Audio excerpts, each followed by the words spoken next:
Alrighty, I'll let y'all look at this one. That's what it looks like before we start. These are my shoes right here. This is what I'm replacing. You'll notice there's not much in the way of a pad on there. So I'm going to pull that off, put the new one on. Oh, the joy. I'll bring my stuff around here. Okay, here we are with a little bit more light. So you can see how much of a pad that has on it, as opposed to how much of a pad that has on it. That little bit, what's that, about a 1/16 of an inch, makes a difference. So the way the emergency brakes work on these is there's a little handle that attaches to this one right here, and it goes down here, and when that pulls, it shifts this brake so that it kind of throws it out against the inside of the drum. There's the drum right there. I'm not going to go into much more detail than that. I'm just going to change them. So here we go.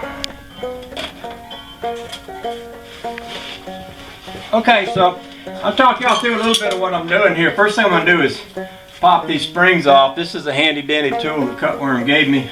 And the way that works, you get one end over that, so that little nubby end is down there under the spring. And you give it a twirl. He gave me a couple of these things. I used this one on the other side. It worked good. Give it a twirl. These springs are a little bit, what should I say? The ends are kind of snugged down pretty hard, so I'm going to just give them a little bit of a stretchiness there. Do the same thing with a screwdriver here.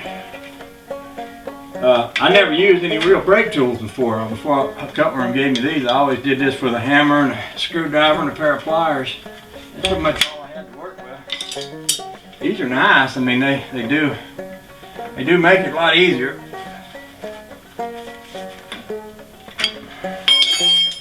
This one's just tighter than that other side because I had that other side off a while back when I changed that thing.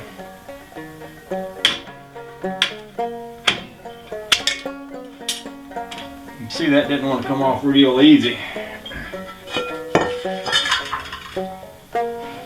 Now, by the way, the bigger shoe goes on the side that the emergency brake connects to. One of these is longer. If you notice, this one has more pad. See, up top and down bottom. So that's the one that'll go on this side because that's where that emergency brake thing hooks right there. Now I'll do this other side.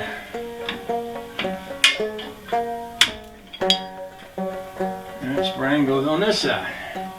Next thing we're going to do is we're going to pop these little hooks loose. There's a little round thing here.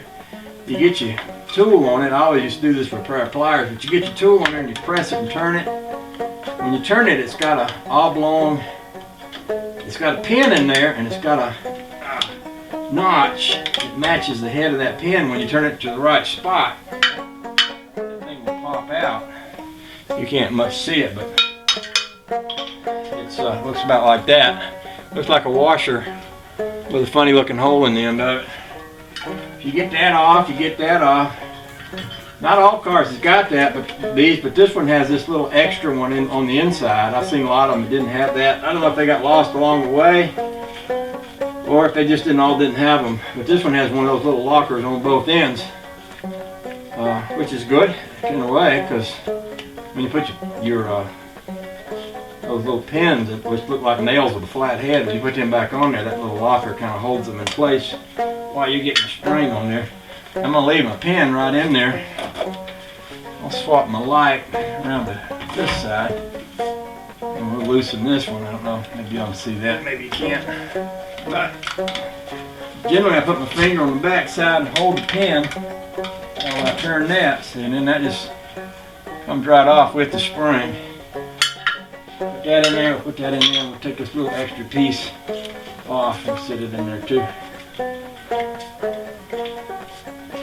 Now, for all intents and purposes now they're loose, except that there's a spring on the bottom and there's an adjuster on the bottom, and I'm going to just kind of smack them around, loosen them up, generally what I can do from this point is sort of pull them almost off of there.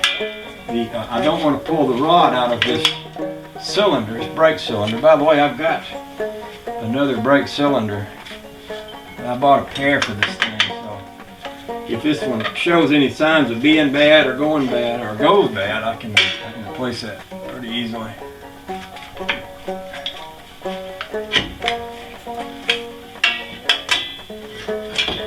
There's your brakes.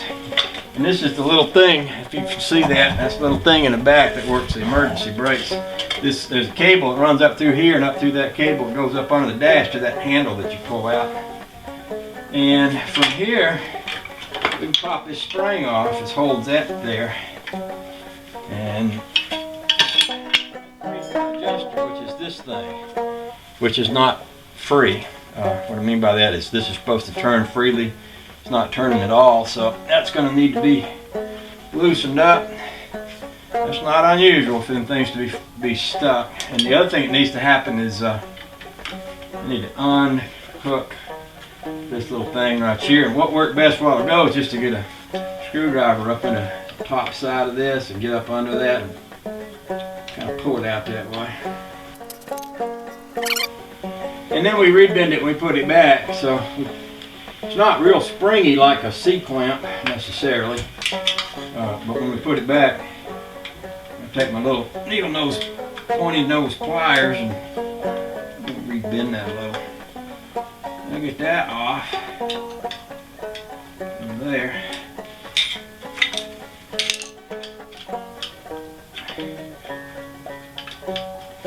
And there's a little washer that's underneath that. And then this thing pops right out, and then my shoe is loose.